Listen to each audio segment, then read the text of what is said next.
in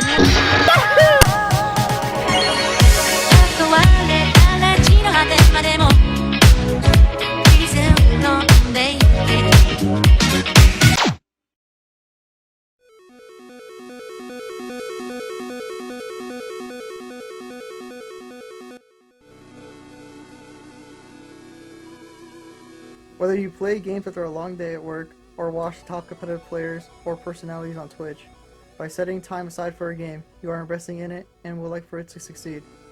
And what better way for a game's competitive scene to succeed and grow than with the help of its own developer? My name's Adolfo. And my name's Aldo. With Chunklight Media, here to talk to you about competitive gaming, how it started, the general situation now, and how can it be improved. It's the year 1972, where afros were considered nice and wars were not. The first public competition was held at Stanford University for the game known as Space War. The event was named, quite epically, the Intergalactic Space War Olympics, where the grand prize winner would receive a whole year subscription to the Rolling Stones magazine, which was very 70s. Airports and bars and restaurants, you see people hunched over these machines, and they're in another world, a world populated by space invaders, intergalactic battles. Well, there has to be some human beings behind all this intergalactic hassle, and there are. The people who own the company known as Atari, the country's largest manufacturer of video games. Tonight we'll go inside Atari and see why people are obsessed with beating those space invaders. The first developer-sponsored event was made by Atari for Space Invaders tournament of 1980, where it garnered 10,000 tournament participants, where people competed for the best possible score. In the same year, the organization Twin Galaxies was created to track down video game high score records, but would later be part of the Guinness Book of World Records today. However, video game competitions will soon not just be about who gets the better individual score. The 1990s brought over the Nintendo Challenge Championship, where people would play 3 different single-player games, attempting to get the highest possible score.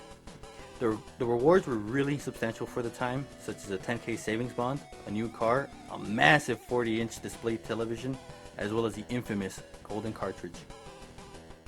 The release of Street Fighter II in 1991 brought multiplayer competition to the forefront, igniting heated international competition, most notably Daigo Umehara from Japan and Alex Valle from USA.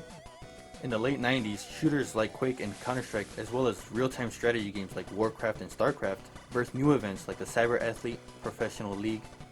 The 2000s marked the start of competition scene we see today, which large tournaments where players or teams perform well in qualifiers head to massive on-site venues, compete in high-stakes finals for huge prize pools and the glory of being known as the best of the best. While some games glued to such a large scene through the interest of the game, in the year 2020, that is simply not enough, due to all sorts of games readily available to play and have dedicated fan bases.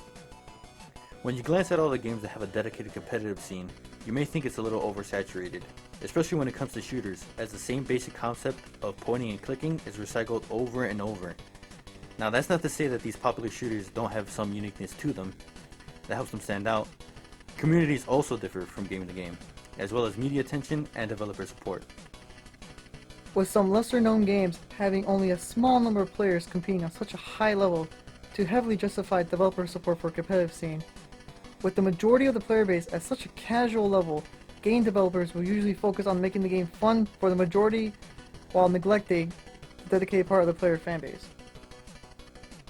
Due to game publishers and executives wanting more short-term games rather than long-term success, there are some large-scale changes to constantly bring back and hopefully hold a large player base to invest more of their money and their time. They may or may not improve the overall game. Case in point, in the multiplayer online battle arena game known as League of Legends, there are drastic changes multiple times within the year where the game is no longer based on which team executes their strategies or outperforms the competition due to skill, but which team understands the latest update. It's one thing to have a game that's easy and fun to play, it's another thing to make the characters balanced and satisfying.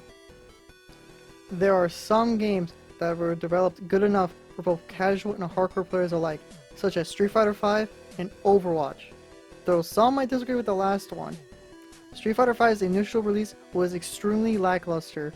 However, in the bad sales and critical reviews, they pulled a lot of effort into making the competitive scene great for the hardcore fanbase, with a large selection of DLC skins that contribute directly into the prize pools of various fighting game tournaments taking place throughout the year.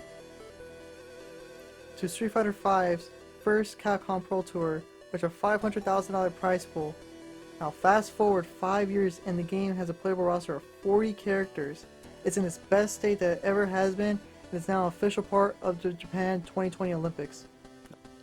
What contributes to Capcom's success is their persistence and knowledge of their audience. They did not give up on the game, nor change the core gameplay the series had for over 3 decades. They did not allow characters behind a paywall. You can earn different skins in the game, and new characters by grinding out your skills and daily rotating challenges. Capcom put out quality content at a reasonable price throughout the years, has put a lot of money towards different tournament streams that helps build the viewership of the game and interest. In Overwatch's case, their competitive scene known as the Overwatch League, which started back in November 4th, 2016, is established similarly to real-world sports like the NFL and NBA. Teams are associated with various cities around the world and compete on various maps, move in-game with a team cosmetic just like the real-life jerseys that give the sense of officiality and helps make the game unique within the competitive FPS scene as a whole. While Overwatch is still prone to balancing issues, much like League, and had its fair share of controversies, nobody can deny the people's interest in the game, especially interest in the Overwatch League. Overwatch itself boasts decent viewership numbers on Twitch, with an average of 25k viewers in the first week of March and currently ranked 11th on the platform as of this recording. In the case of Overwatch League, according to a 2019 article posted by the Esports Observer, the Overwatch League averaged 313,000 viewers globally and 95,000 viewers in the US, which by Activision Blizzard's own admission isn't stellar. Coming out with data like this can bring in some much needed support from partnerships and advertisers, all of which helps bring not only Overwatch League to the mainstream, but all other esports leagues and tournaments. Blizzard's own VP, Jeff Kaplan, often interacts directly with the community, taking in feedback on how the game should be played and add detailed reasoning behind the changes they make. All in all, if the game is enjoyable, it will stand the test of time.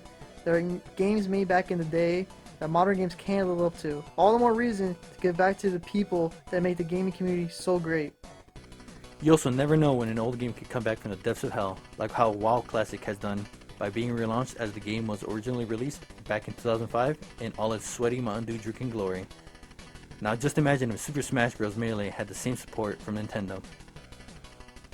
What Ubisoft has shown in their Invitational Finals is one of the best examples of what a competitive video game could become. A global event that celebrates its players and cherishes its game. Events like EVO and the E-League, while not being directly held by a publisher, are massive multi-game tournaments that motivate those from underrepresented regions to step up and become legends. Publisher support can mean everything to its community, and community support can mean everything to a publisher. So whatever game you play, competitive or casual, it will only be as good as the support we give it. Thanks for watching. I've been Adolfo. And I've been Aldo. And see you guys next time.